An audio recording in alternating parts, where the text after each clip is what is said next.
After 15 months of war in the Gaza Strip, a conflict that's destabilized the broader Middle East and triggered worldwide protests, an agreement has been reached, following months of negotiations brokered by the US and Qatar. Qatar, the Arab Republic of Egypt and the United States are happy to announce the success of joint mediation efforts in order to reach a deal between the parties in conflict in the Gaza territory to exchange prisoners and hostages and a return to a prolonged truce that achieves a permanent ceasefire between the two sides. Whilst both Israel and Hamas are on board, Israel says some final details remain, with its Security Cabinet and government due to ratify on Thursday. The deal will unfold in 3 phases, beginning with an initial 6-week ceasefire. The first phase will see a hostage prisoner exchange between Israel and Gaza. Hamas is to free 33 hostages, women, children, the sick, injured and the elderly, in exchange for hundreds of Palestinian prisoners. Some 100 hostages remain captive inside the Strip, but the Israeli military believe at least a third of them are dead.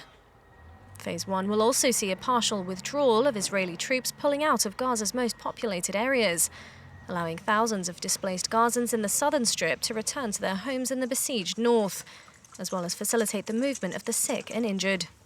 The deal also specifies 600 truckloads of humanitarian aid is to enter Gaza every day of the ceasefire, flooding the enclave with much-needed food, medicine, supplies and fuel to alleviate the soaring malnutrition and disease.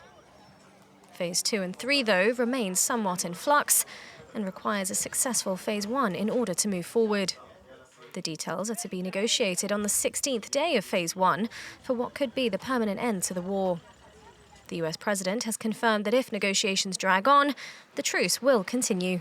The plan says if negotiations take longer than 6 weeks, the ceasefire will continue as long as the negotiations continue.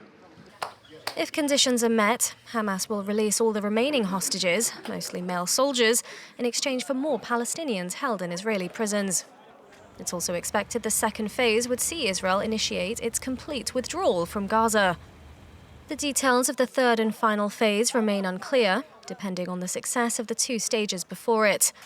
Should the conditions of Phase 2 be met, the final phase will include the return of all remaining dead bodies, with the remains of deceased Israeli hostages exchanged for those of deceased Palestinian fighters.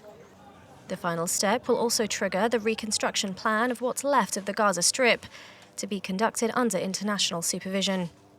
Questions remain, however, about the enclave's long-term future, including who will rule the territory or oversee the reconstruction. Let's turn now to some